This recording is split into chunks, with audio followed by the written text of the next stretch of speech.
There's something strangely fascinating about watching someone sit at a table with other people and yet dive into their dish as if they were alone. While most share a laugh, exchange bites and comment on the taste of the food, they seem to inhabit a parallel universe where the act of eating is not a social ritual, but a moment of intimate reflection. At first glance, it may seem like indifference, rudeness, or even a sign that something is not going well.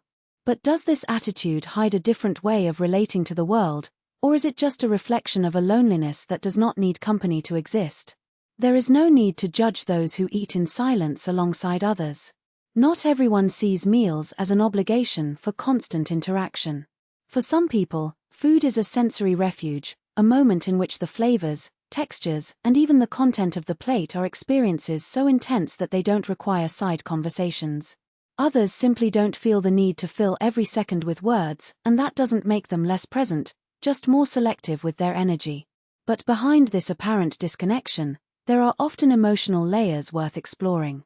Perhaps they learned, at some point, that sharing the table does not mean sharing the soul.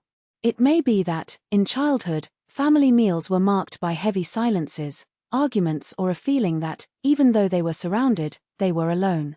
The brain registers, if food doesn't unite, it's better to separate one thing from the other.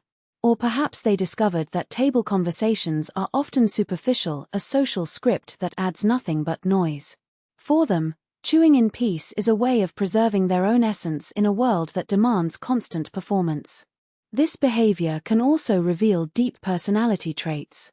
Highly sensitive people, for example, process stimuli more intensely. The noise of cutlery, the smell of food, the texture of food are enough information to fill their attention capacity. For them, adding a conversation is like trying to read a book while someone shouts next to them, overload. Introverts tend to recharge their energy in silence, and a meal can be just that moment of solitary refueling, even if physically accompanied. There are also those who have transformed the act of eating into a rite of self-knowledge. Each bite becomes a pause to feel the body, to savor not just the food, but existence itself. In this case, solitude at the table is not empty, it is filled by a presence with oneself. It's as if they were saying, "I'm here, and that's enough." A philosophy that, in a world obsessed with external connections, sounds almost revolutionary. But you need to be careful not to romanticize this behavior too much. In some cases, eating in silence even with others can be a symptom of emotional disconnection, a sign that the person feels so distant from others that not even physical proximity can break their bubble. Or, it may indicate social anxiety, where the pressure to interact is so great that isolation becomes the safest way out. In this scenario, the plate becomes a shield, and each bite becomes a way of buying time until the meal is over and their obligation to socialize as well. The most interesting thing, however, is that this attitude, when it doesn't come from a place of pain, can be a lesson in freedom. In a culture that glorifies extroversion and hyperconnectivity, choosing to eat in silence is, in some ways, an act of resistance. It's saying, my time, my pace, my needs matter more than other people's expectations.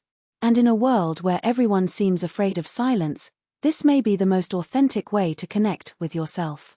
If you recognize yourself in this habit, know that there is nothing wrong with preferring your own company, even at the table. Maybe you just discovered that true communion does not depend on words, but on the ability to be present, whether alone or accompanied. And if, by chance, this silence bothers others, remember, it's not your problem. It is theirs, who have not yet understood that solitude can be a feast for those who know how to enjoy it. And you, how do you feel at the table? Comment here. Do you also prefer to eat in silence, even with others? Or do you find it strange when someone does this? Share this text with anyone who needs to understand that there is not just one right way to eat meals. And if you liked this reflection, turn on notifications so you don't miss the next insights. Until next time, and may your next meal, silent or not, be delicious. Place setting #. Silence at the table, an invisible feast of self-knowledge and resistance. There is something deeply subversive about choosing silence where the world demands noise. It's not just a preference, it's a tacit declaration that your inner peace is not for sale, not even for the price of forced conversation or social smiles that drain more than they nourish. When you choose to eat in stillness, whether alone or surrounded by voices, you are, in fact, claiming sacred territory, the right not to perform happiness, to not fill every second with words just to fill someone else's void.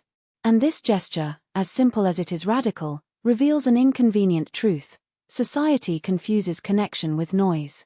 We think of a successful meal as one punctuated by laughter, heated debate, or the sound of cutlery hitting plates as stories are exchanged. But what if the deepest connection happens precisely when nothing is said? When the only sound is slow chewing, conscious breathing, the contact of your feet with the floor, a reminder that you are alive, here, now, without needing to prove it to anyone. What silence at the table reveals about you, and about those who can't stand it. Those who are uncomfortable with their stillness during meals often carry an unresolved anxiety, the fear that silence is a mirror. Because if you're okay with yourself without filling the air with words, what does that say about those who rely on noise to keep from hearing their own thoughts? Take a good look. For you, silence is a refuge. A space where food is not just fuel, but a ritual of self-knowledge. Each bite becomes a pause to ask, how am I feeling today? What is my body asking for? What is my soul digesting? For them, silence is a threat. A gap where insecurities can emerge. Am I boring, uncomfortable memories? Why doesn't anyone listen to me when I speak? Or the simple and terrifying realization that existing does not require an audience. Here's the irony. While you're accused of being antisocial for not engaging in conversation, those demanding that you talk are actually projecting their own loneliness. They don't want your company, they want distraction from their own company. The science behind silent eating, and why it's a superpower. Neuroscience studies show that the brain processes flavors more intensely when we are focused. Silence during meals activates the insular cortex, a region associated with body awareness and tasting, while parallel conversations reduce the ability to taste by up to 40%. In other words, when you eat in stillness, you are not only preserving your emotional energy, you are literally experiencing food in a deeper way. Furthermore, digestion improves. The parasympathetic nervous system, responsible for rest and digest, is activated in calm environments. The stress of a forced conversation or the discomfort of not meeting social expectations diverts blood from the stomach to the muscles, hindering the absorption of nutrients. In other words, your body thanks you for every silent meal. And there's more. Emotional memory, Silent features are remembered more clearly. The brain associates flavors with calm states. Creativity. Minds like Virginia Woolf and Kafka had the habit of eating alone. It was in moments of stillness that ideas emerged. Resilience. Those who practice silence at the table train tolerance to other people's discomfort, a rare skill in a world that confuses kindness with submission. How to respond when someone questions your silence, without losing elegant. Inevitably, that comment will come. Wow, how quiet you are. Are you okay? Or why don't you say anything? Are you mad? At these times, you have three options, all equally powerful. 1. The philosophical answer, for those who deserve reflection. I'm just enjoying the taste of food, and the stillness. Sometimes the best conversations are the ones we have with ourselves. 2. The disarming response, to avoid debate. I'm training myself to listen more and speak less. You should try it, it's liberating. Hint, smile. It's confusing. 3. The honest answer, for those who insist on invading your space. Actually, I like to eat in peace. It's not against you, it's for me. Crucial note, you must not justify your silence. Anyone who demands an explanation is, in effect, asking for permission to judge. And you don't need to give that permission. Silence as a political act in a hyperstimulated world. We live in an era of obligatory noise, notifications, lives, stories, podcasts playing while eating, background music in restaurants, as if the sound of the cutlery was unbearable. In this context, choosing silence is an act of resistance. Think. Who profits from your fragmented attention? Social networks, brands, algorithms. Who benefits when you think you need to always be on? An economy that sells productivity and connection as bargaining chips. What do you gain when you disobey? Time, clarity, autonomy. Philosopher Byung-Chul Han calls this the fatigue society, a system that exhausts us by making us believe that stopping is losing. But what if stopping, even for 20 minutes during a meal, was exactly what made you win? Gain health, gain ideas, gain back the right to exist without performing. An invitation: experience the banquet of silence. This week, I propose a challenge.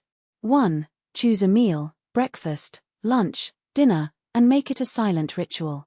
2. Turn off distractions: no cell phone, no TV, no podcasts. 3. Pay attention. The taste of food. Texture, temperature, aroma. To the sensations in your body: hunger, satiety, tension. 4. Observe your emotions: anger, relief, boredom. Everything is information.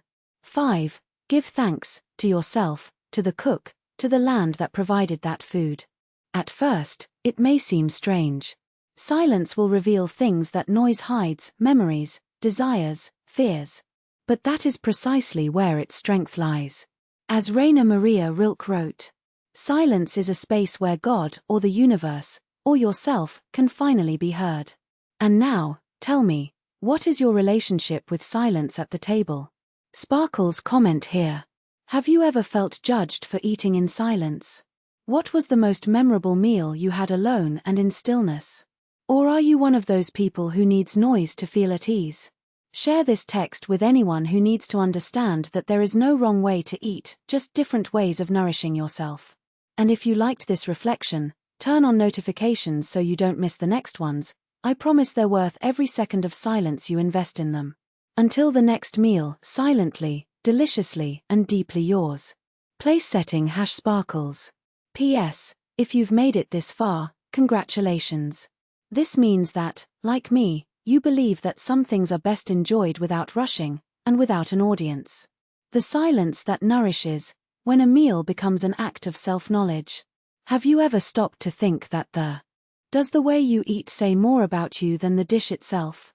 It's not about what's on the fork, but about what's between the teeth and the soul. Some chew through life in a hurry, as if the next bite would escape. Others transform each bite into a ritual, not of gluttony, but of presence. And the silence. Silence at the table is the most honest mirror there is. He doesn't lie. Don't decorate. Does not perform. When you eat alone, without music, without a podcast, without anyone's voice to fill the void, what is left? That leaves you. And then, my friend, things get interesting. What your silence at the table reveals, without you realizing. 1. Are you an emotion swallower? Swallow quickly, as if food were a task. You may be swallowing feelings in the same way. Psychologist Paul Ekman already said, we repress emotions like we chew without tasting, mechanical, automatic, without real digestion.